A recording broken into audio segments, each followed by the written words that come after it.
The following podcast is recommended for mature audiences only. The following podcast is recommended for adults only. Maturity is not a requirement.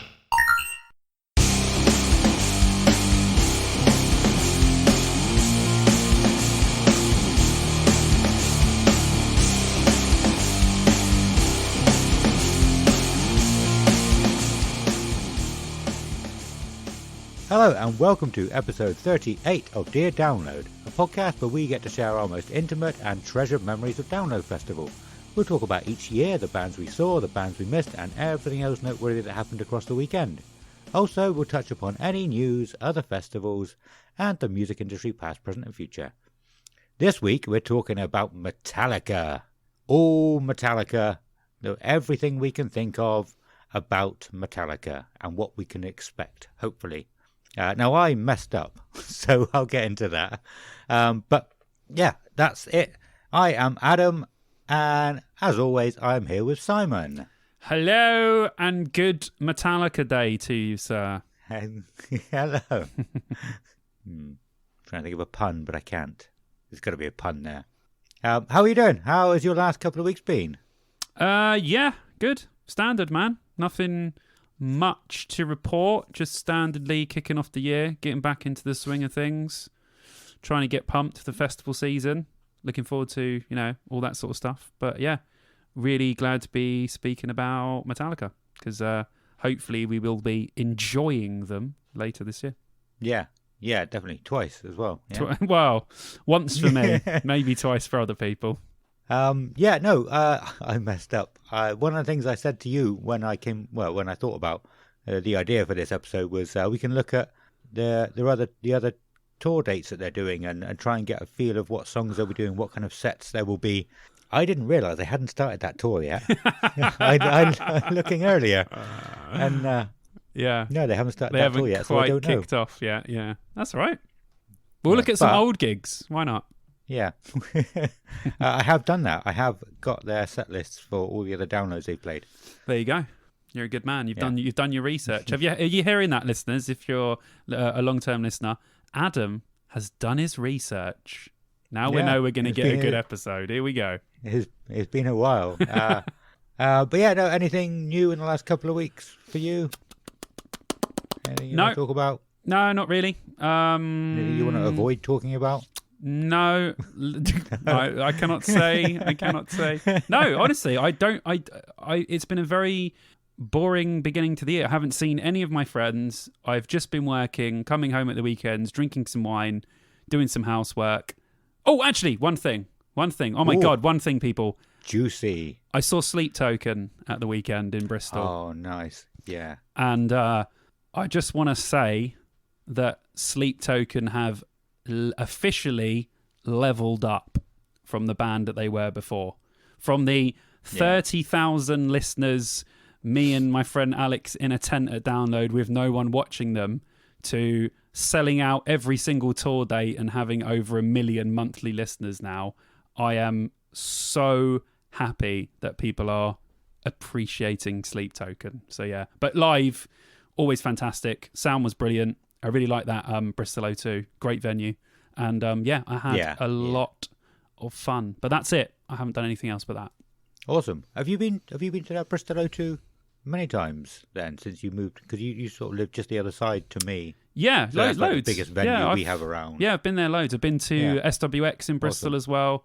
What's the other one that's just outside? Yeah, I've been to a couple of. I like Bristol for gigs. It's not London, but it's one of the next best things that you can go to. Yeah, if you haven't been to a gig in Bristol when you're close, you should definitely go. Some great venues there for sure.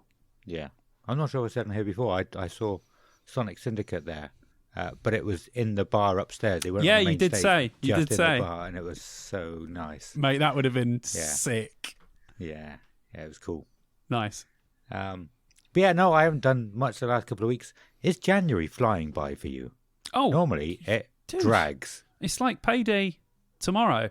Like, it's been absolutely mad. Like, it's just gone. Yeah. It's disappeared. Like, last thing I knew, I was getting annoyed because I'm like, oh, I've had 11 days off for Christmas. I got to go back to work. And all of a sudden now it's like, yeah, you're nearly in February. Like Valentine's Day is like 2 weeks away. It's like, holy Yeah. shit, this year is flying. Well, at the time of recording, a month ago, it was Christmas Day. See? How crazy It is feels that?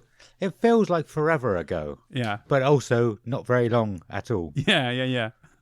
Yeah, no, it's going crazy. It's going I don't want it to go too quick, Don't wish your life away.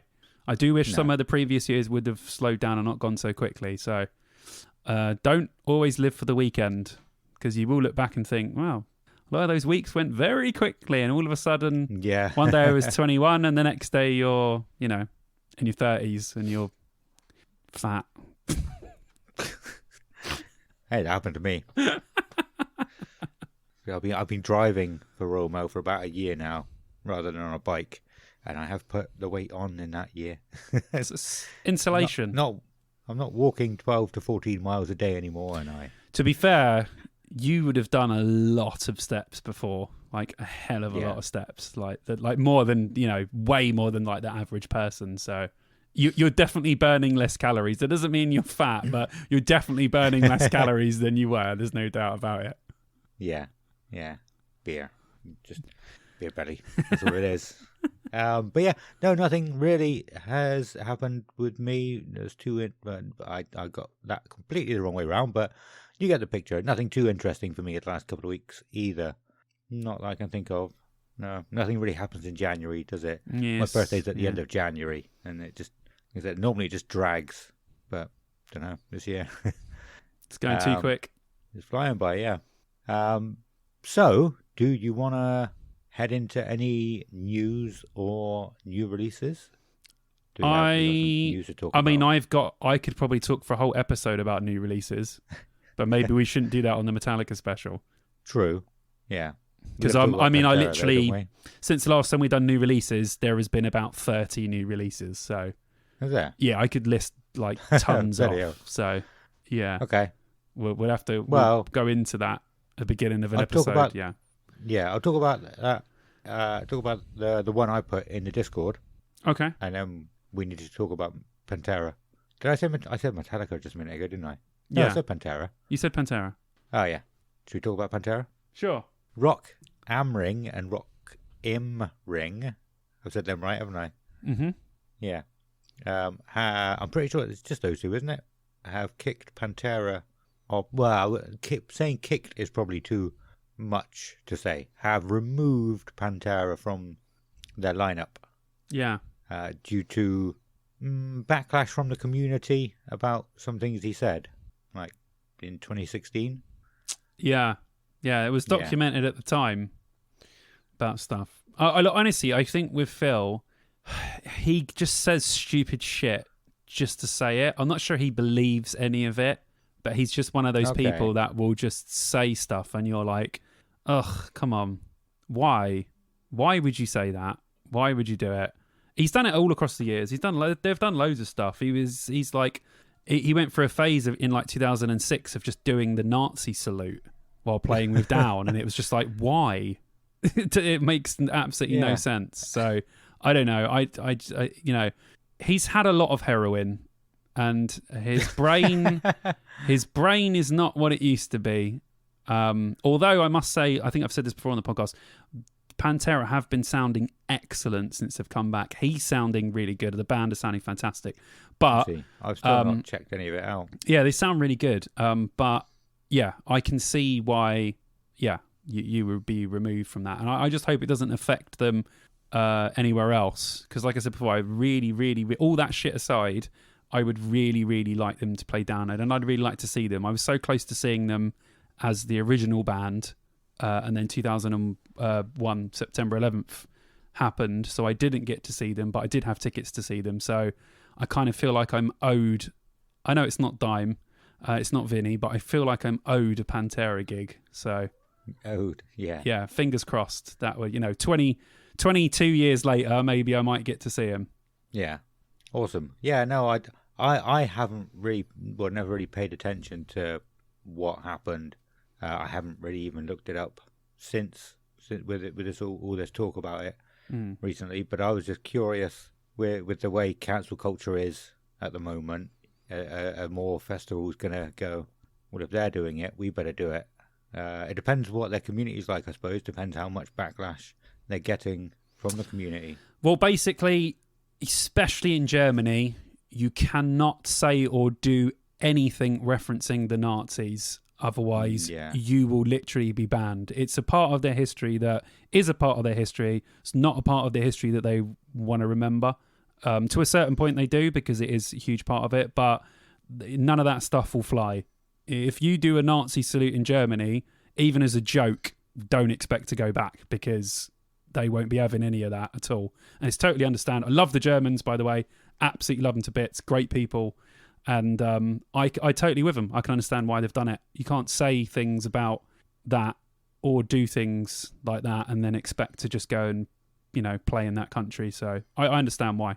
I'm with them totally. But just hope it doesn't affect them in other countries, Yeah, I'm glad we spoke about this, because I did not know it was about the Nazi salute. I just thought... Well, he said loads of other stuff as well. And he said loads of racist, weird stuff. And then he plays in, Phil Anselmo and the Illegals, where he plays with a fully Mexican band, yet he says a load of racist shit. So he obviously doesn't believe it. I don't know whether he's saying it to get attention or just to be shocking, or I don't know. But, Pantera were documented as not being racist, because they definitely weren't, but for saying racist things. So, there's a thin line you can walk with that sort of stuff before people will just hate you.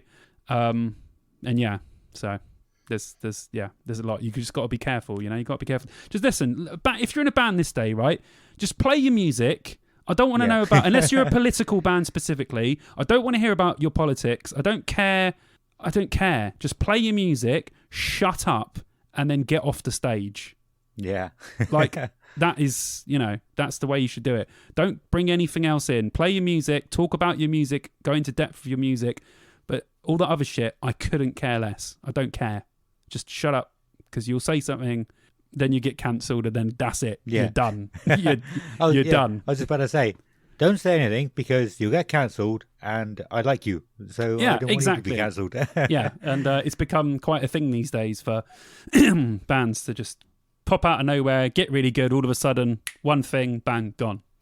So, you just got to not be a dick, basically. So yeah. Simon's YouTube, by the way, people, is really, really good at the moment. But yeah. Actually, quick shout out. Let me quickly shout out to myself. By the time this comes out, my 30 best new metal albums should be out. Oh, very nice. Which is very good. It'll be a very quick fire kind of video, but I will list 30 fantastic new metal albums. So if that's your bag, get over to my YouTube, man. That is cool, man. Yeah, I'm gonna. So I watch them as soon as they come out now. Like, you change the format a little bit. You do a little skit at the beginning, which I think is amazing. Actually, I had a lot of help. I had a lot of help from someone we mention constantly on this podcast, but Leader from In Search of Sun. He's so good, He makes movies, and he's just fantastic at everything. So he gave me some little pointers and some stuff to do, and it's really been working. Just stuff that I should have been doing anyway, but I wasn't. So he's really helped me out with that. So thanks, dude. And the videos and engagement, and people have been liking them way more than they were before. So just making them more engaging. That's it. Yeah. Awesome.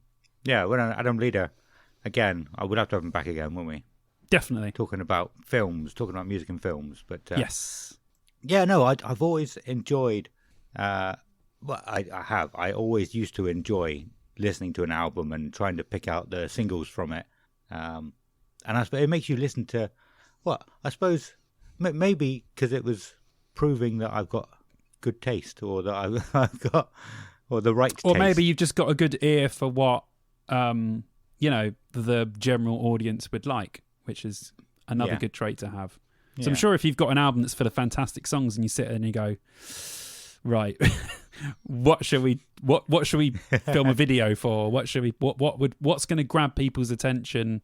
I think it works well. I think the best singles from bands, especially a first single, a good first single is a single that tells you everything you need to know about the album in one song.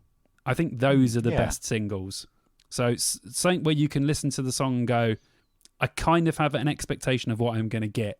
only, maybe not a little bit, but I have a general idea of, I think this album's going to be awesome if it's anything like this, or includes stuff that's in this single. That's how I feel about singles. But a lot of bands that I really love don't release the best songs on the albums, but that's another story for another time. We could do a whole episode about things, songs that from albums that should have been singles but weren't. But hey, or a YouTube video, or a YouTube video, No, that's cool. There we go. Another one for the list. We keep saying that. Probably every episode. There's another great idea for an episode. Okay, but new releases. Well, I said I was going to talk about the new release. Story of the Year have put a new EP out, and one other one actually I didn't put in there, but I thought Story of the Year was meant to be having a new album out in like March, but they've put a new EP out this week or last week. Oh, okay. So I don't really understand that. But I mean, it's okay. The first couple of songs didn't really do much for me. I think there's only 5 tracks on it. I think it's called War. Sorry, I should say that. It's called War. I don't really do new releases that much. You're the one who normally does. Yeah, I normally bring them out. But this is good. I like this turn. Go. But it's called War. Yeah, I would say if you're a Story of the Year fan, definitely check it out. I know Chidsvids said in our Discord they sort of fell off of his radar. I've always found that people loved Page Avenue, their first album. And then sort of, they fell off for a lot of people after that, whereas I got into them from the album after that, In the Wake of Determination, and I loved them ever since. I have never heard anyone talk about the story so far since about 2004, I think. Yeah. I genuinely, that's the last time I heard someone speak their name. So they weren't ever on my radar. I never was a fan, but I heard people talk about them then, but I haven't heard anyone talk about them since. So I don't know. Maybe just I think it could be one of those bands where if you were into the first album, Page Avenue, maybe a lot of people felt that their stuff was never as good, and it just fell off for a lot of people. Whereas I didn't. I got into them after that. I didn't really know about them when Page Avenue was released. Yeah. Well, some bands as well seem to float in and out of the consciousness.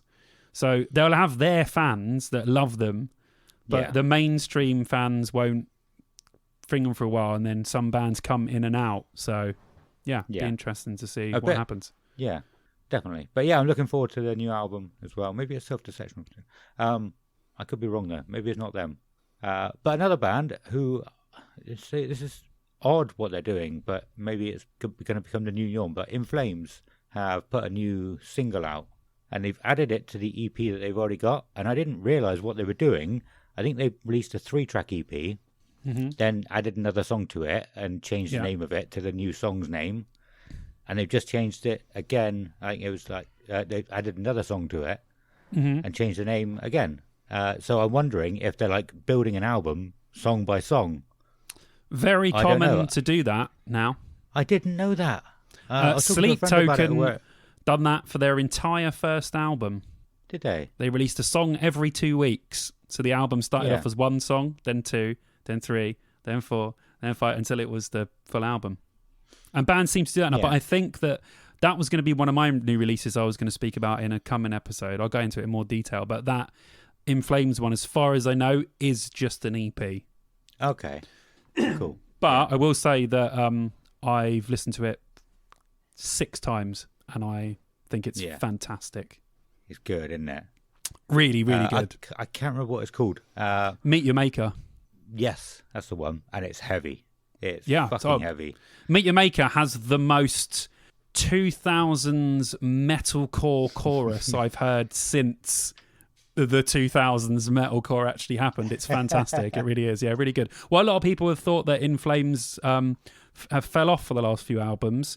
I think their albums have been hit and miss over the last few years. I think there's been some good stuff in there. But watching videos and people talking about it, I feel like people really feel that this is a real return for In Flames. And it's nice that they're teasing us with just an EP, because it kind of makes you want more. Sometimes it's better that bands release an EP and not an album, because when you get an album, sometimes you can become oversaturated with it. Or what a lot of people tend to do is listen to the first 6 songs of an album, not listen to the rest, even though they might be the best songs. So an EP is kind of a good midway point between someone going, these are all really good songs and I want more, but then being annoyed when the band doesn't give it to them. But you've still got those like 5 songs that are incredible. So I think it's good. I think it's good for In Flames to just do an EP. And we've talked about it before. We talked about, Slipknot might just do EPs and not albums from now on. And loads of big bands are starting to do it because writing and recording 12 songs is a lot of work. Yeah. And it would be much easier for these bands to release 5 songs than 12. So, yeah. And well, I suppose when you get as big as, say, Metallica and Iron Maiden, I've noticed from doing the research and I know about Iron Maiden, that the most recent albums are sort of 5-6 years in between albums, which is ridiculous. But they can be touring for that whole time, pretty much. Oh, the big bands, whereas definitely. Smaller bands can't. They need to maybe do an EP, tour for half a year, but probably not even a half a year. I don't know. But yeah, you're right. And then put another EP out the next year instead of waiting 3-4 years between albums, and the hype is gone. And yeah, exactly. It does make so much more sense. Yeah, it's really good. I really, really, really enjoy it. Really, really enjoy it. Wicked. So, talking about Metallica, shall we talk about Metallica? Let's talk about Metallica, shall we? Yeah, good idea. Ronnie, do you want to bring Ronnie in? You're really good at it. Please be quiet, ladies and gentlemen. I like to say toast to the groom, Ronnie. Ronnie, you've been here for so long on the podcast, and I just want to say congratulations. You're marrying a microphone. If you could just shout into that microphone loudly so we could get the next phase of the podcast going, that would be great. Symphony Download!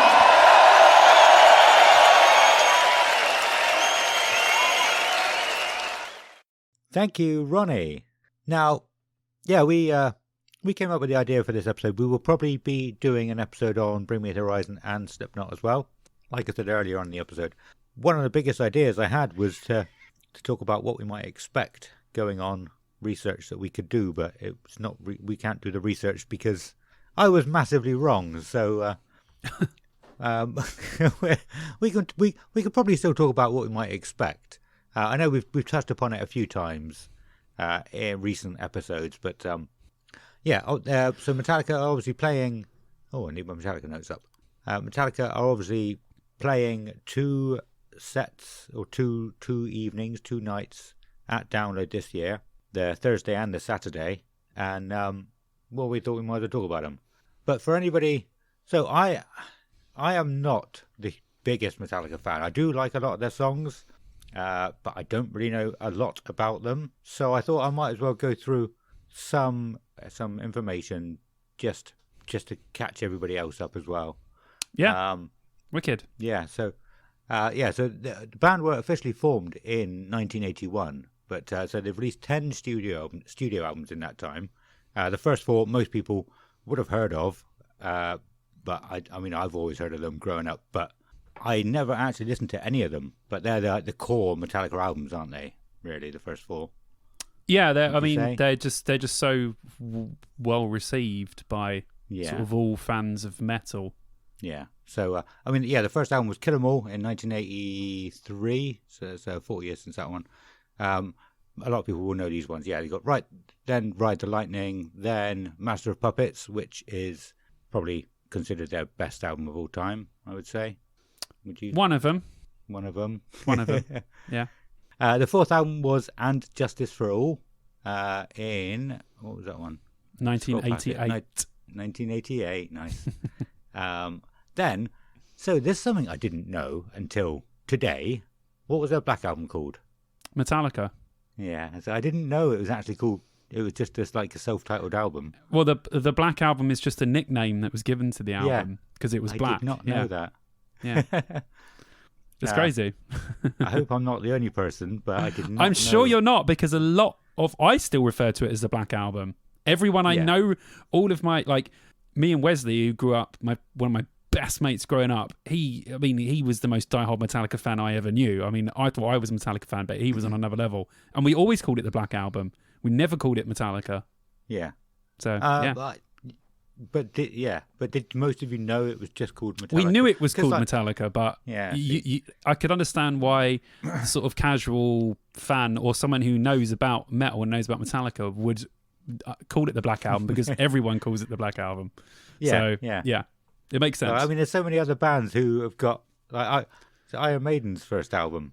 It's called Iron Maiden's self-titled album. But if other bands do it, you'll call it self-titled album, wouldn't you? Is that what it is? Self-titled. Some people say self-titled. Yeah, I would just say Iron Maiden, but other people would say self-titled. Yeah, I'm trying to think of others now, but I can't think. Papa Roach didn't do one. Did Papa Roach do one? No, not one called Papa Roach. Anyway, it doesn't matter. Yep. Black Album. Everyone knows the Black Album. Then you had the Load and Reload albums. Then Saint Anger in 2003. That was half of their life, half of their music career ago. I remember Saint Anger coming out, and it doesn't feel like very long ago at all. Yeah, it's crazy that they've only released, this year would be 3 albums after Saint Anger since 2003, which is crazy. They have? Yeah. Jesus. Yeah, so they went, that early stretch of Metallica was album, 2 years album, 3 years album, 1 year album, and then after St. Anger, they just stopped making albums really. Now they're making them really infrequently. Yeah. Yeah, because the longest was 8 years between albums. Yeah. Almost as long as Guns N' Roses. Yeah. I don't know how long that was. Yeah. A long time. Yeah, St. Anger, I remember that one coming out. I've never really listened to that one. One of the most, what would you say, one of the most divisive albums in the metal community? It sounds like it. I don't really know why, because I've never listened to it. Well, I remember I was in college. It was my first year of college, and I listened to the first 3 songs, and that was it. And I've never, ever listened to it since. Okay. I would love for you to listen to St. Anger, and then I would love to hear what you think of it. Okay. I think that would be something we should do in the future, because I would love to get your feedback on St. Anger. Yeah. Okay. I wanted to do it for this episode. But it was only 2 days ago we thought of the idea. And so I didn't have time to listen to all of them. I would have listened to all of the albums if I had time. It's another one of those episodes. I'm sorry I didn't do the research because I didn't have time. I hope you're not getting bored of that excuse. But don't worry, guys. I've got his back because I know all these albums really well. So yeah, we're as always, me and Ad are covering each other's booties, so we're all good. Yeah, awesome. But yeah, after that was Death Magnetic in 2008, and then Hardwired to Self-Destruct in 2016, and that's it. No and then. Well, I only found out the title of the new album today. I didn't know it. Apparently it's called 72 Seasons. Yeah. But I never knew that until today. I just hadn't. I knew it was coming out, we'll get onto the new singles in a bit. I didn't look. I didn't know that they had released the album name. So it was cool for me to find that out today. I don't know what that means or what relevance it has to the album. But I know something that Simon doesn't. There you go. Can you enlighten me? Can you let me know? The internet told me. Nice. I like it. Yeah, 72 seasons. The first 18 years of our lives that form our true or false selves. The concept that we were told who we are by our parents. A possible pigeonholing around what kind of personality we are. I think the most interesting part of this is the continued study of those core beliefs and how it affects our perception of the world today. Much of our adult experience is reenactment or reaction to these childhood experiences, prisoners of childhood or breaking free of those bondages we carry. James Hetfield. Sweet. That sounds awesome. By James Hetfield. Yeah. Yeah. Wicked, man. Awesome. I'm really looking forward to it. You wouldn't go 72 seasons? Oh yeah, that's 18 years. No, that's cool. I really like that. Love it. Unless someone knows their 18 times table. I don't know my 18 times table. don't know. But yeah, very cool. Like it. Yeah. Yeah, it's cool. And I actually have a track listing as well. Oh, don't do that to me. I don't want to know that. Okay. That'll ruin it too much for me. Oh, okay. I'll look at that when it comes out. Okay, sorry. Cool. Yeah, sorry, fine. Listeners. But you can go and research that bit for yourself. But I don't want to know. Okay, I don't want to know the track listing. But I do find things like this interesting. Like especially where the order of tracks that they put it in, because there must be like a psychology. I talked about psychology last episode as well, but there must be a psychological part of it of like putting an album together, how you do it, what if you put fast songs in certain places, slow songs in certain places. Yeah. If you have two slower songs together, what does that make the listener feel? Well, I'd say that the best bands normally have the best producers, and the best producers of an album will listen to the songs with the band, and they will decide on what the flow of the album wants to be. Like, do they want to start off quickly, get slow in the middle, and speed up at the end? Or do they want to be slow at the beginning and then speed up towards, beginning and slow up, get faster towards the end? Or it's all up to them. And it also depends on how you record, because bands might record songs in a certain order, hear them in their head, and think, well, that's the order that they have to go on the album. Yeah. So I reckon it just depends on what the process is and who they've got doing it, and what kind of album they've got it for. If they're like, right, we're going to write a thrash album and it's all going to be fast songs, then it doesn't matter as much as, we're going to do one ballad, one fast song, one more poppier song, one like that. Then it probably gets more difficult to put them in an order to get it to sound like it has a flow to it. So I don't know. Yeah. There's got to be some rules that people follow. I expect some people have their own rules for what they do, but like, I don't know what they are, but I don't think I've ever seen any put their first single as the last track on the album. There's certain things that nobody does. I don't know what the rules are. You can probably eliminate some things, but I've always found it very interesting. Yeah. Let's get back to Metallica a little bit, shall we? I did write a little thing. I mean, a lot of people probably will know, but they have headlined Download Festival 3 times. The first time was 2004. We've spoken about that in an episode. I don't remember which. Episode number 2, wasn't it? No, it wasn't. That was 2003. Ignore that. If you want to listen to an episode about 2004, go back and search it. They headlined in 2006, and they headlined in 2012.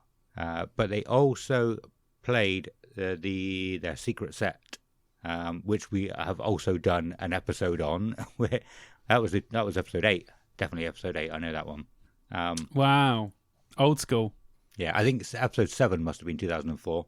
We went from 2004, no, ignore me. So they haven't headlined or even played Download in 11 years now. So we should hopefully expect something incredible from them. I'm pretty sure I've seen them since at Sonisphere, that dreaded word that... Yeah, I'm pretty sure they played Sonisphere. Don't say the word that we shall not speak, please, because it still hurts to this day. So I don't want to know about it. I don't care about how much fun you had at that place that I will not mention, okay? But, we've spoken about how the whole tour is going to be doing 2 nights. So they must have something pretty cool planned. I mean, they've done... we were going to talk about live albums as well, weren't we? They've done... I've got some lists of albums that aren't Metallica studio albums that we will talk about briefly. So we can do that when we get to it. It's fine. Another thing that I know you've mentioned is we could have a Saint Anger whole set, because they did the whole of... I've got it. 2006 and 2012, they did whole albums. 2006, I believe, was Master of Puppets in full, and 2012 was the Black Album in reverse in full. Yeah. So gutted I missed that. Absolutely gutted. Had no money in 2012, no payment scheme for Download, could not get a ticket. Absolutely gutted. I don't remember going to it. I think that was my stint at Download, where I just stayed in the campsite most of the weekend. I think. What a miserable old git. And he wasn't even old then. Yeah. No, thinking back, I don't think I went to that. But anyway. I mean, there's so many things they could do. One thing I've noticed, so I tried to have a look at the cost of their tour. It varies by country. And they've got a snake pit I don't know if they've had the Snake Pit in many of their other Yeah, they've had it for quite a while. gigs. Okay, but yeah, Quite a while, if yeah. anybody doesn't know what that is, the band is like a ring, and you have some of the crowd inside that ring. Is that right? Yeah, That's what it looks like on paper. yeah. So they have like a half semicircle walkway that comes off of the stage. Now, in between the stage and the walkway, that's the Snake Pit where you pay extra money and you get to be closer to Metallica and sort of more involved than behind the barrier and the normal crowd, basically. Yeah.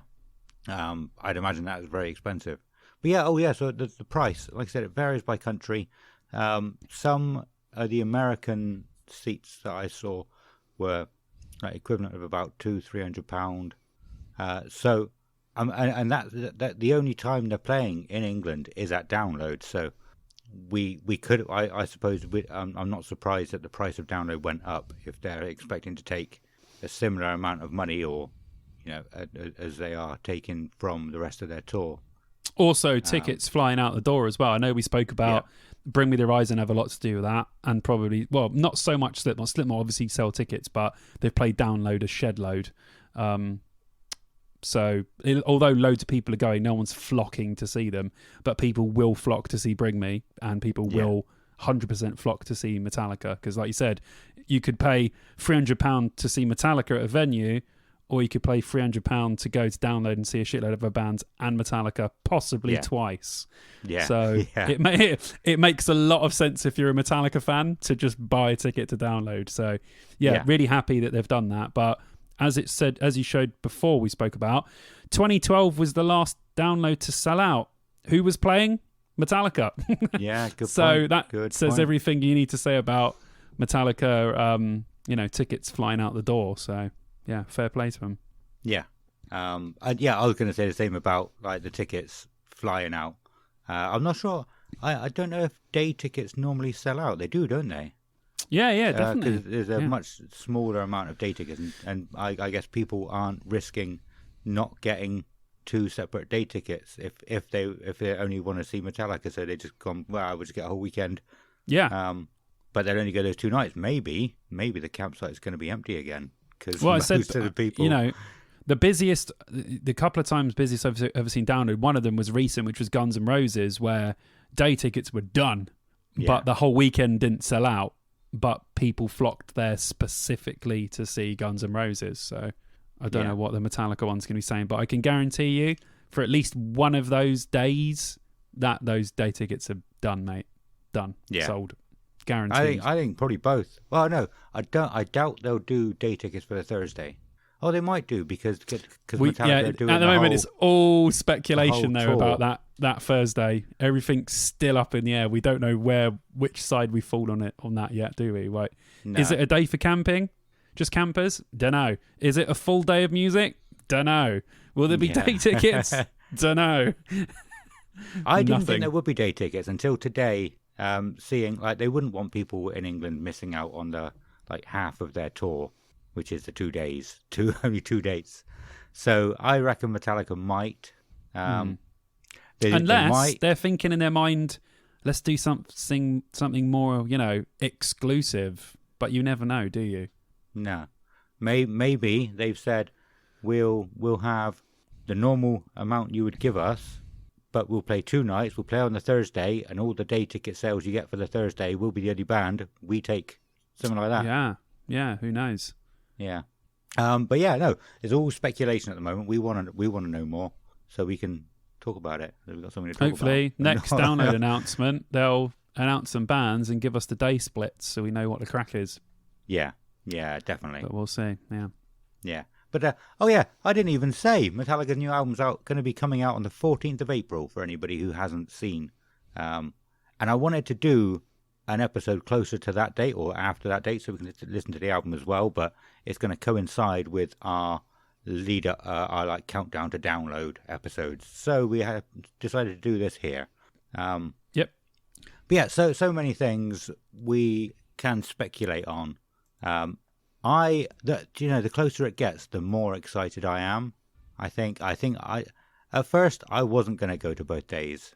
And then after, probably up to about a month ago, I was thinking, yeah, I might go to both days. And now I'm starting to think I will probably go and see Metallica both nights. Okay.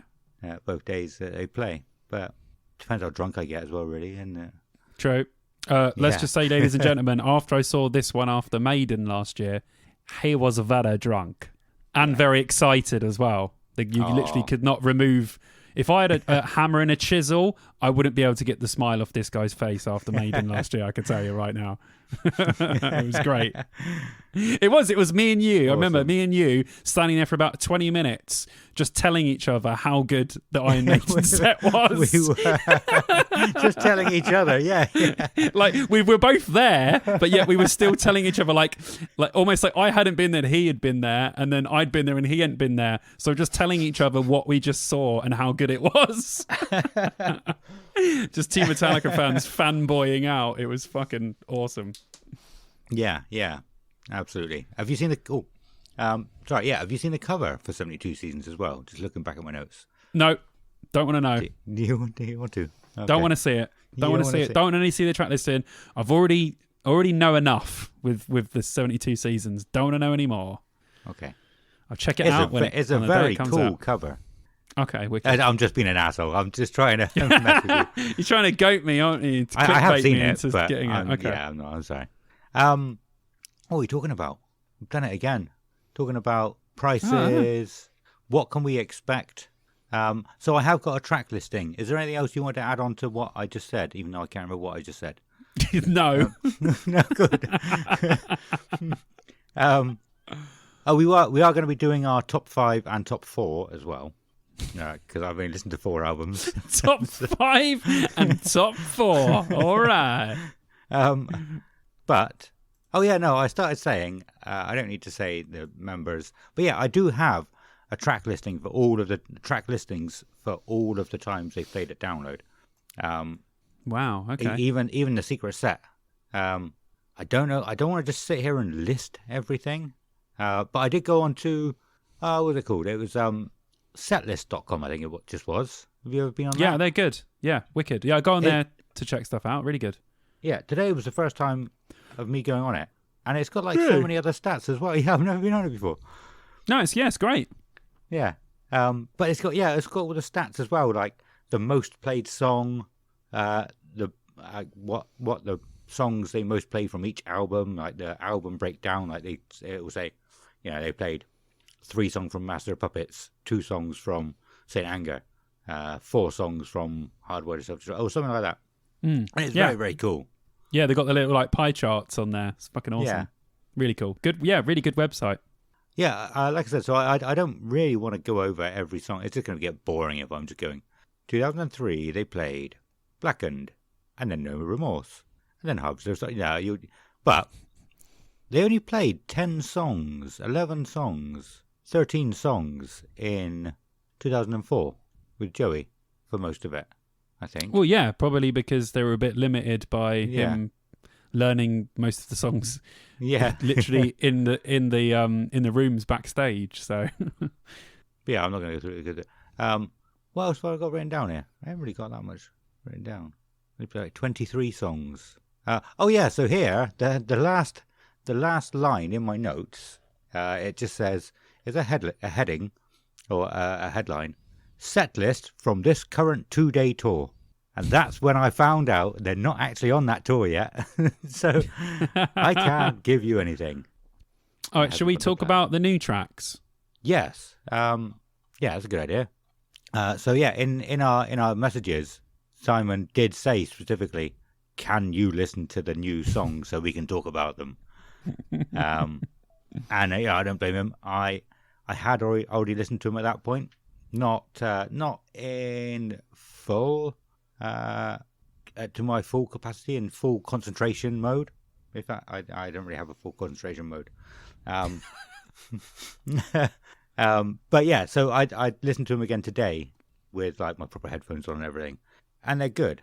I almost sounded like a massive twat though. Talking about, I'm glad Simon knows a lot about Metallica, because I was like, because they're quite fast, aren't they? They're quite fast and quite thrashy.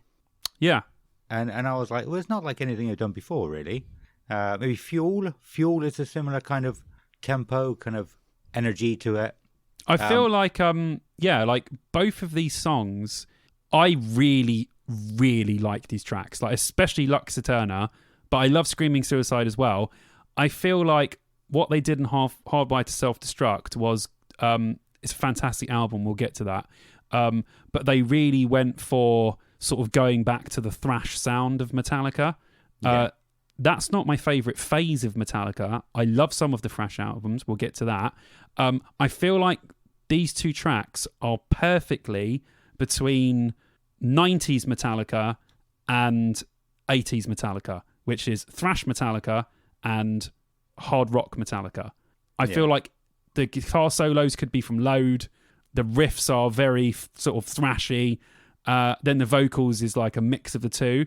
I honestly think that these two Metallica songs, and hopefully the new album, is literally the best of both worlds of Metallica. If you like the rock stuff Metallica, you'll like it. If you like the thrash Metallica, you'll like it. Even though I find thrash fans are a little bit more snobby than the rock fans, but that's just a thing that I've noticed.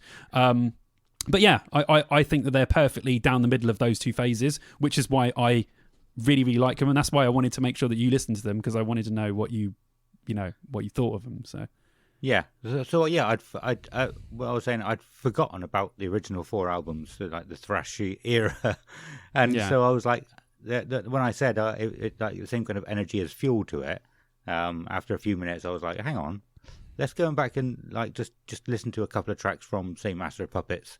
I was like, oh yeah, no, it's got the same kind of energy as this. I forgot about that era of them, because I never listened to those albums growing up. I just never did. Yeah. The first time I listened to Master of Puppets was about a year ago, something like that. Because I even said on the podcast, right, I've never listened to it. I'm gonna listen to it this week, and I did, and it was fucking amazing on first listen. Like, I couldn't believe brilliant it. Album. Yeah, it's all right. It doesn't matter how late you discover something, just that you've discovered it. So it's a brilliant album. It's one of the best metal albums of all time, and rightly so, because it's great. Yeah. So yeah, but you just confirmed it there. You said sounded like Fuel, and then sounded like something off Master of Puppets. That's two 80s and 90s of Metallica. So you have literally just confirmed the thing that I said, which is it perfectly sounds like a mix of both. So best of both worlds, Metallica. Hopefully the album is more of this, and I will be a very happy man. Yeah. I see. It was difficult. I don't know anything they've done really since Saint Anger. I've heard some of their singles, I guess, but I don't know what the albums sound like. The 3 they've done since. The 3 they've done, or 2 since then? Since Saint Anger. Since Saint Anger, yeah. Hardwired. It's 2. It's 2. This will be the third one. Only 2 albums since then. Yeah, so I've not listened to those 2 albums, or like I said, Saint Anger very much. So I don't. So I didn't know the feel of how they sounded, if that makes sense at the moment. Yeah. Even though it could change at any time. Well, if you liked these, I would tell you to go back to 2016's Hardwired to Self-Destruct, because it's really good. Cool. I think you dig it, and it's a recent album. 2016 was a while ago, but it wasn't that long ago. Death Magnetic's okay, but Hardwired to Self-Destruct is really, really good. So if you want something recent between those, between this one and St. Anger, I would recommend Hardwired to Self-Destruct. I think that was really good. Great album. Cool. Yeah, I mean, I would have absolutely checked them out anyway before going to see them, because I'll be hearing the songs. But I just never didn't really know they existed. The same as I said last week about Papa Roach's latest albums. Like, I didn't pay attention to them when they came out. Yeah, so I think though, that people were like, "Oh, I got into this late. And I get annoyed when I find stuff late, because I just think, I could have been listening to this the whole time. But at the end of the day, it doesn't matter. You found it then. Listen to it. It's good. Yeah, definitely. But yeah, so that's 2 songs they've released from that in quite quick succession, wasn't it? Like maybe about 2-3 weeks apart, if that. A little bit longer than that, but yeah, not long. Not long. I don't know if they're going to do another one. I mean, April's quite a way away, so we might get a few more singles before then, which would be cool. Yeah, hopefully. And I'm looking forward to it. I honestly am. Like I forgot how much I like Metallica. The same as I always say. with some other bands as well, like I said about Guns N' Roses. Some of the singles that they've had is just incredible, insanely good. Like, oh yeah, I don't know why I'm trying to say this. Yeah, most people know this. I suppose I'm just trying to say it to reiterate to myself. Like, you do like Metallica. Dude. You forget how much you like them. Sometimes you do that though. I mean, that happens to a lot of people with big bands. You know, sometimes you don't listen to them for years and years and years, and then you listen to them again and you think, oh, they're so good. Why have I not been listening to these guys? But it happens. Sometimes, you know, bands come in and out of your life, and that probably happens with a lot of people, especially with bands like Metallica, Maiden, Linkin Park, Papa Roach, you know, all the big kind of bands that are sort of in our consciousness from growing up to now. You know, you delve in and out of those bands sometimes, and Metallica is one of those bands that I might not listen to Metallica for like a year, and then listen to Metallica and I'll be like, oh God, I love Metallica so much, and I'll have to go online and buy a Metallica shirt. So, you know, that's just what happens. Yeah. Do you know something I thought about after the last episode as well, though? I think there's only 2 bands that I've listened to all of their albums, all of their sort of main albums, and that's Iron Maiden and Saliva. I was trying to think of another band that I've listened to every single album of. Story of the Year, maybe. Yeah, Story of the Year is probably another one, but I can't think of any others. Slipknot? And that... Maybe? Slipknot, no, it's not Slipknot. No? Recently, maybe I've caught up with them, but I didn't really give them a proper try, maybe scan through it once. Get you. So like, yeah, I'm wondering how normal that is, if that's even normal, if that's weird. Should I be even attempting a podcast about metal music? How do you judge me? Let me know. How do you judge me with that statement? Right into it. The question is, should Adam really be presenting? Is he qualified to be presenting this show? That's the real question. Yeah. Should he be, or should he be cancelled? We can do that as well. Yeah. Will you be the next? Can you be the next presenter of Did? Just recruit other people. You're fine. You're qualified. You're qualified. Not everyone listens to every album of every band. Yeah. You would say, yes, people like me do, but I'm sad, okay? I'm sad. Most people won't listen to every album of a band. They just won't. And that is, you know, people will pick what they like, or they'll hear a song and they might go to one album and listen to that, but they won't necessarily listen to every album. And that's fine. You don't have to. No one's forcing anyone to listen to every single Metallica album. You probably should, because I don't necessarily think, apart from one, I don't think there's any of them that are bad, but you don't have to listen to be a Metallica fan, you don't have to listen to every single Metallica song. You can like a Metallica song and say that you're a fan of Metallica. It doesn't matter. Like, it doesn't matter. Just do you. But yeah, it's fine. Don't stop trying to misjudge yourself here, man. You're the dude, all right? You're the dude. Yeah, you do keep reassuring me that, and it's awesome. I appreciate that. My argument to people, if you don't think I should be hosting this, would be, but have you spent almost 90 days at Donington Park? Yeah, yeah, that was my thing. That was my thing, not the music. But I'm going to say this now. I've just thought it's January now, and I've been trying to improve myself, trying to enlighten myself with more music, I guess is the right word. So give me to the end of the year, listeners. I'm talking to you, listeners. At the end of the year, I'll be able to name 20 bands. Or should I say 20? Is 20 too many? 20. Let's go 20. 20 bands that aren't Iron Maiden or Saliva that I've listened to every Story of the Year that I've listened to every album of. Quiz me on it at the end of the year. Say, oi. Tell me which ones they are. Wow. Okay. Okay. I'm going to try it. Well, you pretty much done it with Papa Roach the other day. Yeah, kind of. Almost, nearly. Yeah. Yeah. Pretty much. Yeah. So that you can listen to like 2 more albums, and that's one you can tick off straight away. Yeah. I wouldn't. No, I'm just digging myself a deeper hole, a harder task, giving myself a harder task. But I wouldn't class just having like just one listen to an album is enough, because I wouldn't remember hardly anything from that album from one listen. Okay. So you'd say like twice through. Two or three times. Okay. Just fucking hell. All right. Just remember, he set this for himself. Yep. I didn't say this. This was all you, bro. I'll do it. I'll fucking do it. Okay. I believe you, man. I believe you. You sound like you're definitely going to do it. I want to now. Yeah, I'm not even drunk. I'm not even drunk.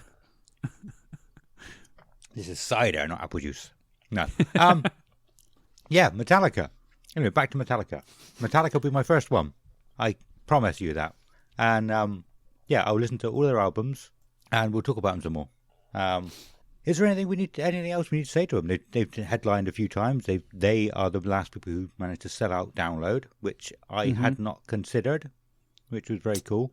Yeah. I don't know if you just want to go into our top 5 and 4 albums. Yeah, I mean, I got some things to talk about. I got some top 5 albums. I've got some other albums to discuss. I want to talk about the MTV Icon show that they done, and I have 10 Metallica facts that I might pick a few from as well. Cool. That people maybe don't know. A fact too that you might not have. Okay. Cool. Well, yeah, you carry on then. You take the baton. I'll take the baton. Okay. I just want to say, because I said this to Ad before. I'm not sure that he knew this either.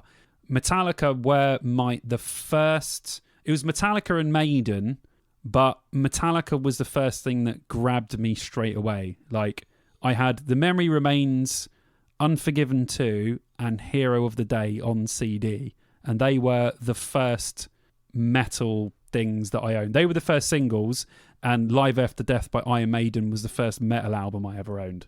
Okay. But those three, and they had like live tracks and stuff on them. Yeah, that sort of load Metallica was literally my intro into rock and metal music. That was how I was forced into it. So I do owe a lot to Metallica, because they were the first band that sort of got me into it. And I still have these CDs, and I will take a picture of all three and put them on the Discord and put them on our Facebook, so people can see the 3 CDs that got me into metal that I still somehow own, which is pretty nuts. But yeah, sorry, that's all I want to say. Yeah, what do you want to talk about? Do you want me to talk about, do you want to do the albums first, and then we'll talk about the little other bits? Yeah, okay, let's do it. Okay, shall I start with my 5, because you've only got 4? Start with your number 5, because I don't have 5. Okay, so this one, normally we would do top 10. We're just going to do top 5, because we want to make it a little bit quicker this time, so I won't go into too much detail of these, but these are my top favourite albums, not the ones that I think are best, my personal favourites. So yeah, I'll do 5, and then we'll get Adam to do his 4. Hardwired to Self-Destruct is my number 5, the album that I literally told you to listen to about 2 minutes ago. Yeah. It's a really great Metallica album, and it's a real, I really didn't like St. Anger. Sorry, guys, not a St. Anger guy.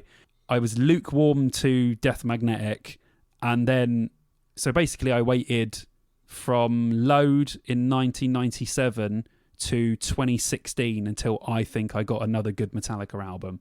So it was a bloody long wait, but I think Hardwired to Self-Destruct stands up there with any good Metallica album. I think it's brilliant. Old school sort of thrash with new Metallica thrown in there a little bit. Worth a listen. All the singles are good, and all the music videos are really good as well. Cool. Go, Ad, your number 4. Oh, my number 4 is Reload. I just thought of another fact as well about one. Oh, Don't nice. let me forget that. Okay. The Reload, I mean, it's Load and Reload pretty much together. I think the Unforgiven 2 is probably my favourite Metallica song. Nice. Of theirs, and I didn't know they had an Unforgiven 3 until today, so I'm going to listen to that one. Yeah. Listen to them all one after the other. It's interesting. Oh, okay, cool, good idea. But there's not really much else. The Memory Remains is good on there. I don't really remember much of that album. It's been probably 15 years since I listened to it, something like that. A long time. Okay. Your number 3? 4. 4. Oh, sorry, 4. My number 4, just to check it, is Metallica's first album, Kill 'Em All. I think it's brilliant. I love how ridiculous it is. I love how James Hetfield sounds like he's about 10 years old. Yeah. I like the shitty production. I love how raw it is. And Hit the Lights is incredible. Four Horsemen's incredible. Whiplash is unreal. Seek and Destroy, No Remorse. I mean, it is a fantastic first album for a band. And I know they released their next one really quickly to keep the hype up, but it's a great album. And you know, like I said before, not necessarily a thrash guy, like the Big Four to varying levels. This is a incredible thrash album. Brilliant. James Hetfield sounds like a child, but once you get over that, it sounds great. It really is a fantastic album. So I listened to a few songs from this actually. The probably first 2 or 3, and I thought it sounded like Iron Maiden. I thought it has the same sort of energy. Yeah. I thought like very raw, very similar. like very like band straight out the gates, no shackles, they're just fucking going for it. Yeah, that's a good comparison actually. I think that's a really good comparison. You could put the songs together, sort of mix them up a little bit, and it would be difficult to tell the difference. Yeah, is totally. what I agree thought. with that. You know, I could be wrong. You might agree. Excellent, thank you. I do feel silly saying things like that sometimes. Like I could be. People are just going, "What the fuck are you talking about? They don't sound anything like each other." And I'm like, "Oh shit." But my number 3 is Load. Like I said, it'll be together. Always come together. I think. The house that Jack built. I really, really like the house that Jack built. Yeah, and, good. I think Mama said, I can't remember. It's probably been the same amount of time, about 15 years since I listened to this one. And I had that on single as well, but I got that after the others. I could be thinking of a wrong. I don't know. Am I getting that confused with Mama, I'm Coming Home by Ozzy? I don't know. I'm not sure. I can't remember. It was a long time. I didn't hate it though. You know, I didn't. Yeah, I thought it was okay. Yeah, awesome. Yeah. What's yours? Your next one. Is it my number 3? My number 3. Just remember, all these top 5, I love all of them. It was really hard to do that. This top 3 especially is really hard. Number 3 is Master of Puppets. Again, just unreal and a must listen for any metal fan. If you like any type of metal music and you haven't heard Master of Puppets, you have to listen to this album. Even if it's just once, you have to do it. I mean, Battery, unreal. Master of Puppets, Welcome Home Sanitarium, which is one of my favourite Metallica songs, is brilliant. Orion, the instrumental, Cliff Burton's bass lines are just absolutely amazing. Overall, one of the greatest metal albums of all time. Brilliant. Cool. My number 2 is Metallica, which might sound strange after what I've said about Master of Puppets, because that's the only one left. I'm not going to try and create some suspense here. I mean, it's good. It's very, very good. I mean, there's so many good songs. I'm just looking at the track list now, and there's just so many good songs there. There's not much I need to say. It's amazing. Yeah. Everyone knows that. It's just brilliant. It's brilliant. It's just great. Okay, shall I do mine? What is mine? Number 2. Number 2, yeah. Number 2 for me is Reload. And this could have very easily been number 1. I just decided to say that it was number 2. Yeah. So yeah, like I said, it was the first sort of stuff that introduced me to Metallica, but I also feel like it's got some of their best songs on it. I mean, Fuel, Memory Remains, Devil's Dance is just unreal. Unforgiven 2, Better Than You, Low Man's Lyric. It's ludicrous how overlooked at the time Fuel, Load and Reload were. They weren't received well at the time. By fans or critics. I think people did like them, but because they moved so far away at that point from the sort of thrash Metallica. But looking back on them, Jesus Christ, they're good albums. I do like Reload a lot more than I like Load. I do like Load, but I think that Reload is a much superior album, but that's just me. Some people like Load better.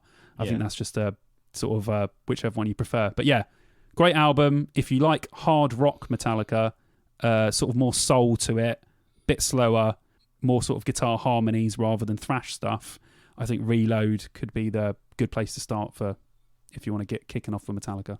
Interesting, yeah. Also, I do need to listen to them again. Like I said, I didn't hate them. I didn't dislike them at all, really. I thought they were all right, but I don't remember much about them at the moment. My number 1 is like I pretty much just said, Master of Puppets. I said earlier, I listened to this for the first time like about a year ago. I had heard a lot of these songs before. Do you remember we had Josh and Drew on episode 4 talk about when they played Bloodstock? Yeah. They used to be, so their band was Death by Kai. They were called Peristalsis before that, and they like half their set was Metallica covers when they were like 14, 15 years old. and I've known Josh for many, many years since then. So I've heard him playing all those a lot of these songs before. I didn't appreciate them though until I heard them on the album. Didn't appreciate them as much, and I'm like, this is actually incredible. I don't know what it is about the album. What made me just go, whoa, this is fucking amazing. Probably because it is amazing. Yeah, I can't pinpoint any specific thing. I was just like, every song, I was like, wow, wow, wow, wow. Yeah, definitely. I totally agree with that. It's a wow album. It really is. But you probably heard a lot of those songs over the years. Yeah. But like you said, you heard them, and you in your mind you're probably thinking that's good, but you didn't stop to appreciate how good they were. Yeah. So. Yeah. But yeah. Yeah, I heard them. I probably didn't really. I wasn't interested in appreciating them when I just happened to hear them. When I specifically put the album on for me to listen to, I was like, I'm trying to appreciate them now, and I'm like, why has these not sort of sunken in before? You know? Yeah. I'm wondering if you can be. This is going to sound ridiculous. One of my crazy theories. But you know, you can be like colorblind. I wonder if you can be like. Not tone deaf, like frequency deaf. What, music blind?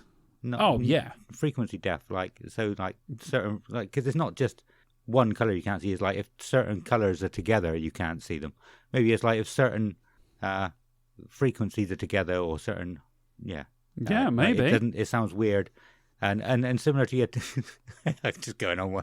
I don't know how good this is going to sound, but like what your tongue matures as you get older. Like you can taste different things. You can your taste changes definitely. I wonder if your ears do the same as that as well. Like, definitely. Yeah, they must do.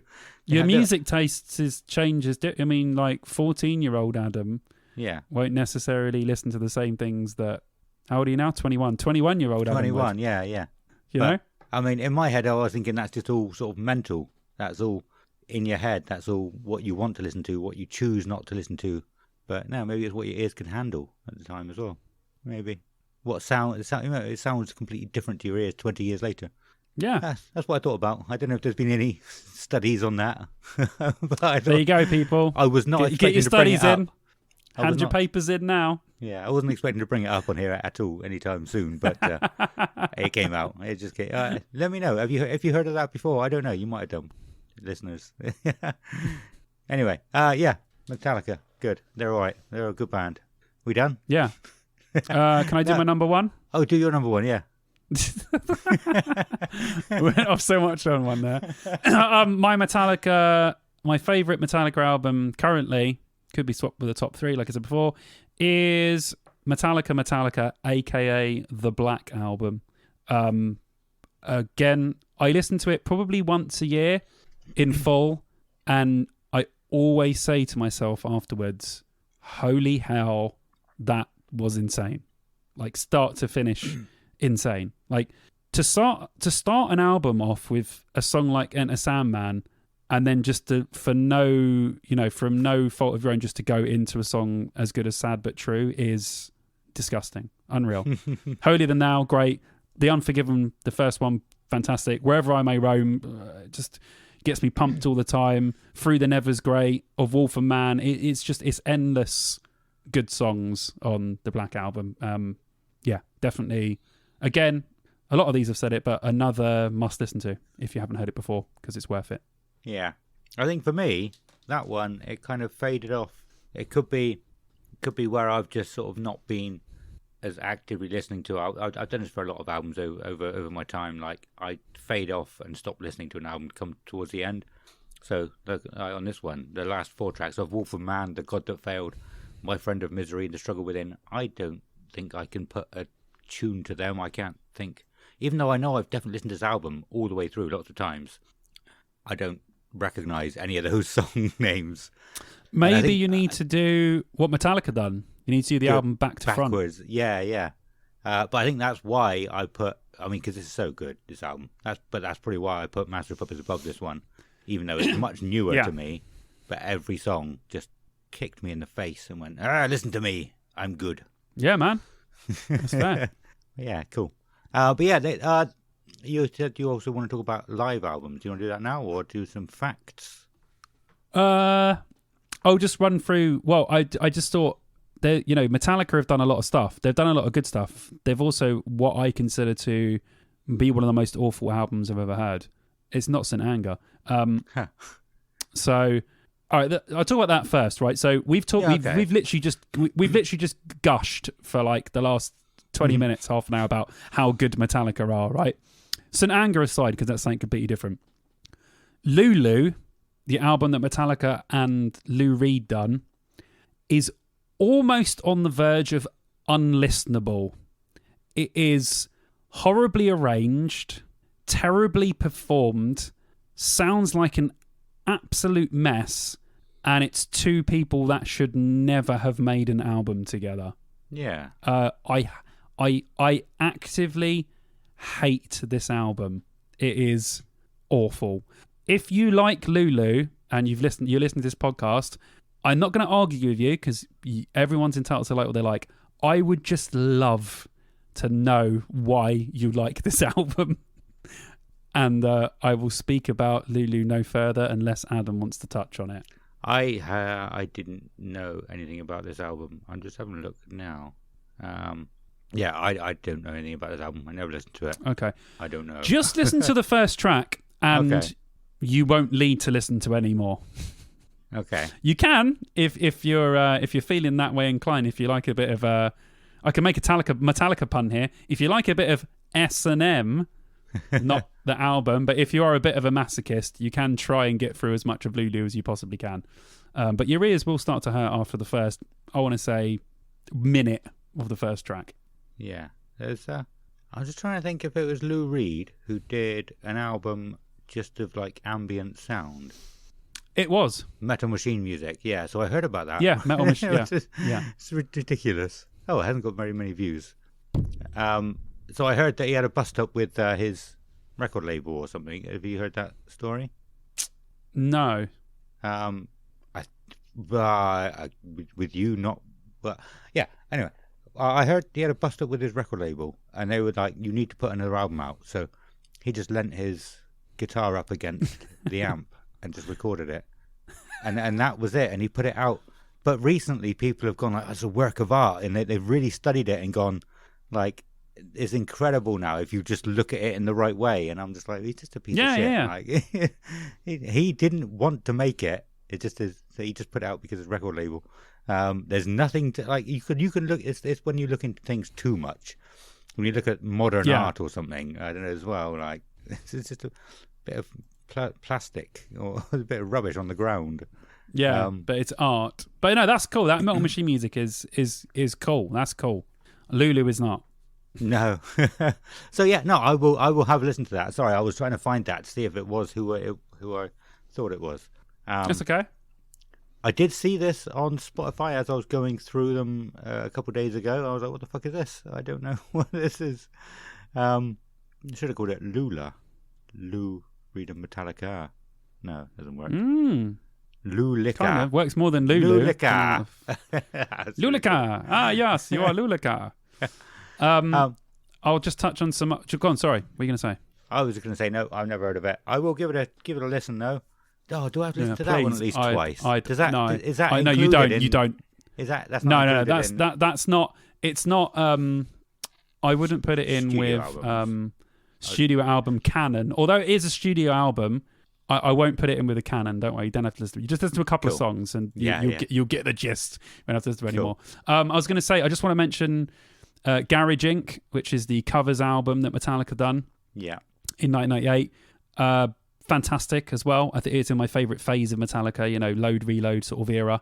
I think Die Die My Darling, the Misfits cover's brilliant. I think Whiskey in the Jar, everyone knows that cover's really good. Leonard Skinner, Tuesday's Gone is really, really good. Am I Evil, Diamond Head's fantastic. And I love their cover of Stone Cold Crazy by Queen, which is really good. I've not listened to that album properly. So yeah, I didn't know they did it's great. Yeah, it's got some really good covers on it. So if you like covers and you like Metallica, or a new way to discover new bands, Metallica do some really good covers. So Garage Inc. is definitely a recommended album. Yeah. Awesome. What else have you got for us? I know There's not there's quite a few. I just wanted to mention. Let's just get the elephant out of the room before we talk about something good.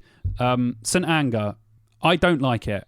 I know a lot of people do. I know a lot of Metallica fans do. I know a lot of people say they like it just to say they like it, even though they don't really like it because they know it annoys people. I really don't. The song St. Anger itself is passable, even though it's not great. I think the sound of the album's awful. I think the vocals are terrible. I think Metallica are a much better band than they portray themselves on that. But I will say that the movie Some Kind of Monster, that is the making of St. Anger, is fantastic and a must-watch for any Metallica fan. And that's on Netflix at the moment. So if you want to watch a really good documentary, which has a lot of great stuff in it, watch Some Kind of Monster, because it's bloody brilliant. Awesome. That's a good idea. I didn't even think of that. And I didn't know it was about the making of St. Anger either. It is, and it's on Netflix right now. So if you get the chance, guys, seriously, before it gets taken off, you're not Netflix is like, go and watch Some Kind of Monster. I guarantee you it's worth a watch. Really, really good. Awesome. Yeah, so I don't even know what the whole thing about his snare on the album is, so I'm sure that's something I'll pick up on. 20 years of memes I've seen, and I will find out very soon, I guess. Well, yeah, let's just say it has a very particular drum sound that people tend to reference when talking about bad drum sounds. So yeah, you'll get an idea from that. And quickly, the last Metallica album I want to talk about is what I consider to be one of the best live albums of all time, which is S&M by Metallica, which came out in '99. Yeah. Metallica, if you don't know what this album is, it's Metallica doing an entire gig with an orchestra. Doesn't sound like those two things would go together. It's one of the best sounding albums you will ever listen to. Weirdly, Metallica and an orchestra goes fantastically hand in hand.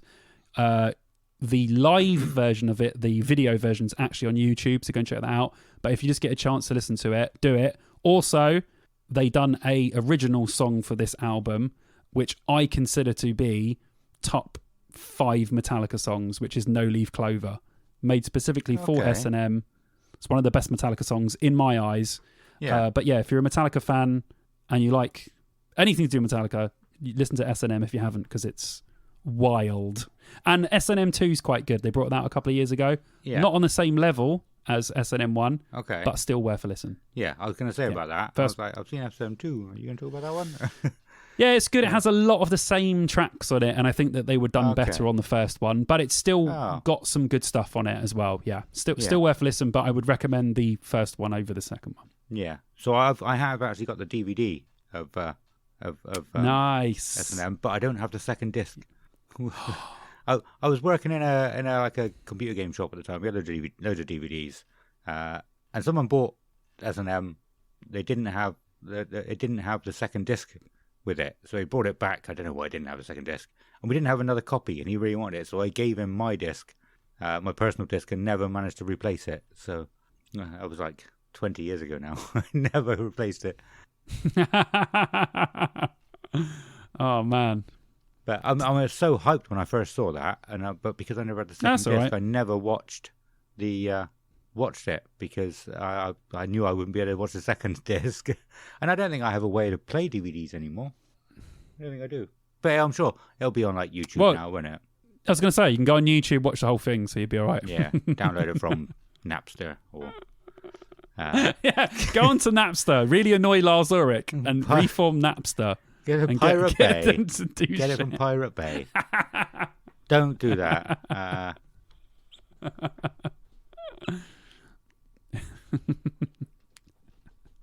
Oh, I love it. So I know, you have done a facts YouTube video recently. You said you might pick a few out of them.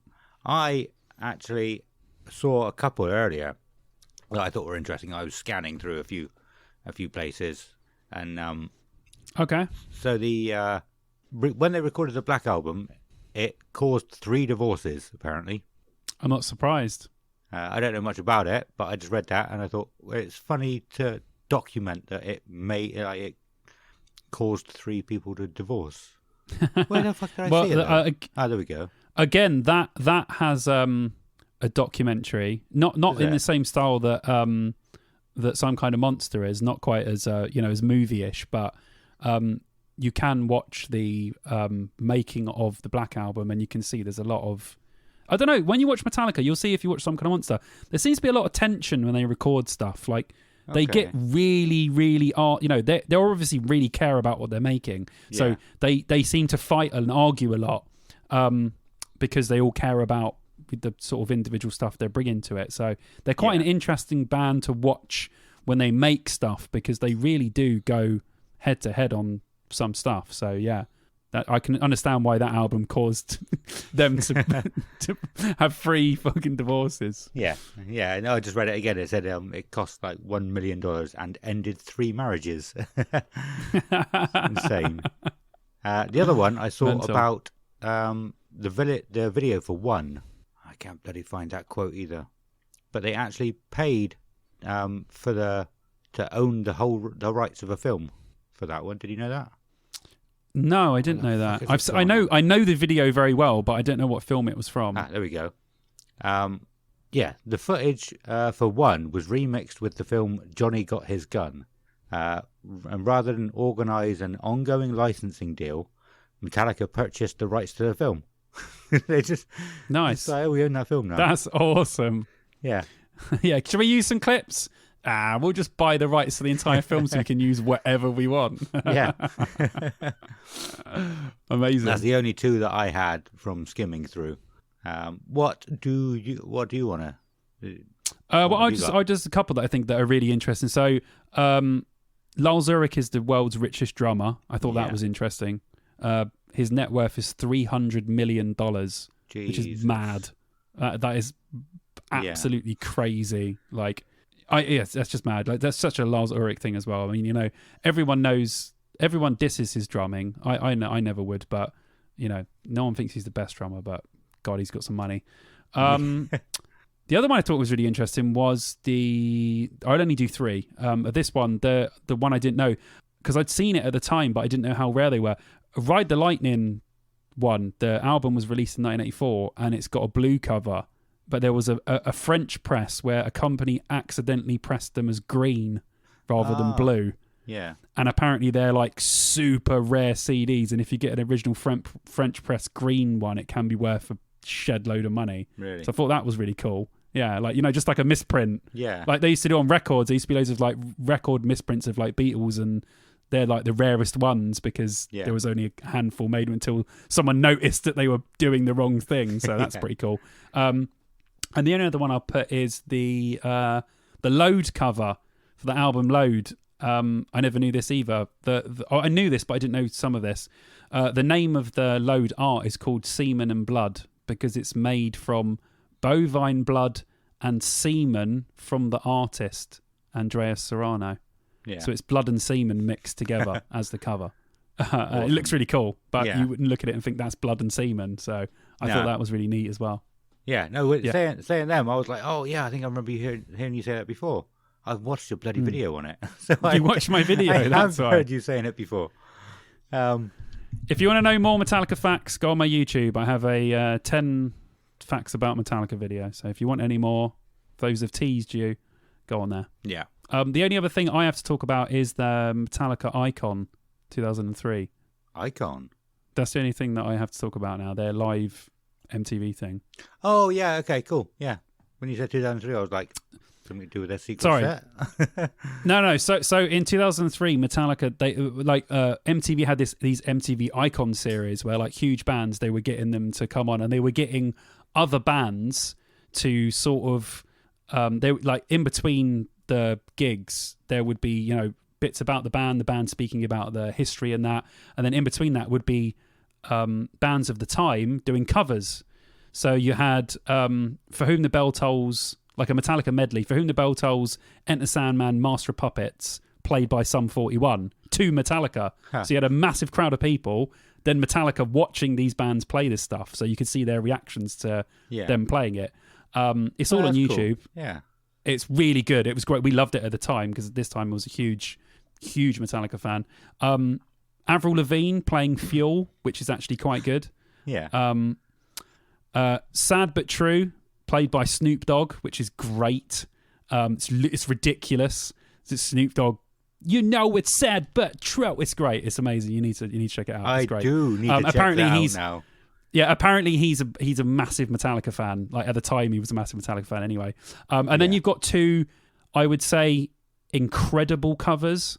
Korn doing one, and they do that in their medley now. They still do that to this They day. actually released it on Because one of their albums, didn't they? everyone loved it so much when they done it on this Icon thing that they thought they'd go record it. It's brilliant on here, but it's brilliant when they do it live.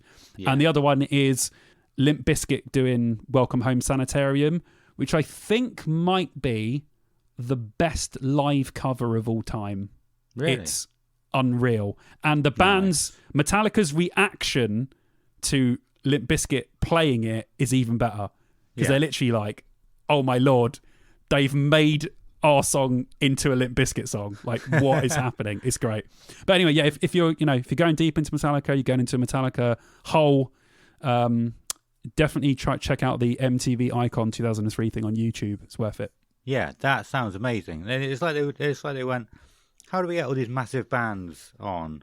Oh, we'll just get an even bigger band, and they play second fiddle to them. They want to come on to impress them. It's easy. It's easy then. It's like, I mean, you couldn't have had. I mean, Sum 41 in 2003, huge. Avril Lavigne, huge. Snoop Dogg, huge. Korn, huge. Bizkit, huge. Metallica, huge.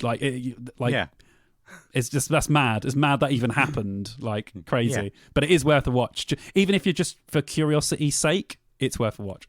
Awesome. That sounds amazing, man. Like 20 years ago as well. I haven't seen anything like that in recent times. Nothing. Yeah, well, they don't do stuff like that anymore. It's a very of the time sort of thing to do. Yeah. We are obviously going to talk about Metallica a lot more in the coming episodes. I didn't say at the beginning, we worked out we've only got 10 episodes between now and Download Festival. So to win the next episode, we're down to single figures. Wow. 9 episodes. It's going to come round. You were saying at the beginning of the episode, this year's going really quick, dude. Like, it'll be Download before you know it. Like, literally, we'll be going to each other, oh, man, I'll see you on Wednesday at the campsite. Like, it will be that close. Like, literally, it'll just go. Yeah. But yeah, this has been fun. This has been fun talking about them. I'm looking forward to doing Bring Me the Horizon. You're going to be having to steer the boat for the Bring Me the Horizon one, but I am going to do my research in the next 2 years. Well, we might do Bring Me the Horizon next, we might do Slipknot next. I'm definitely going to do my research for both of those, even though I know Slipknot a bit better than Bring Me. But maybe Bring Me is going to be the first band I'll listen to all their albums in the research for next episode. There you go. We don't know. So that's what we got planned coming up. I'm looking forward to it. And we can look back at the previous gigs. We can talk about was it the Malta gig that Bring Me the Horizon did? And headlining Reading. Yeah. To see what kind of thing we might be looking forward to at Download. But yeah, it's been super fun, this one, actually. I don't have anything else to say, though, at the moment. We need to know more information, please, Andy Copping. Yeah, come on, tell us what's happening, mate. Jesus. I'll text him in a bit. I'll see if I can get some inside information. Awesome. Well, we should probably leave it there, then, for this episode. Did you want to talk about anything else before we go? Nope. I just really like Metallica. I really like it. Awesome. Well, thank you everybody for sticking around for this long, for listening. Really appreciate all of our listeners. Even if it's just this one episode you've listened to, you haven't listened to any more. But if you haven't listened to any more, then you should definitely go back and check some more out. Like I said, if you're here just for Metallica, go and check out episode number 8, which is the secrets that they played. But we've got loads and loads of cool stuff across all the episodes. I thought recently it is getting more and more difficult to go back and check out everything we've done, because we do like 2 episodes an hour, 2 hours an episode, and we're almost on episode 2 episodes 40. an hour? Jesus Christ, that'd be quick. I get what you mean. But if you've liked this, go back and listen to the others. Just do it. You want to. You want more of our soothing tones.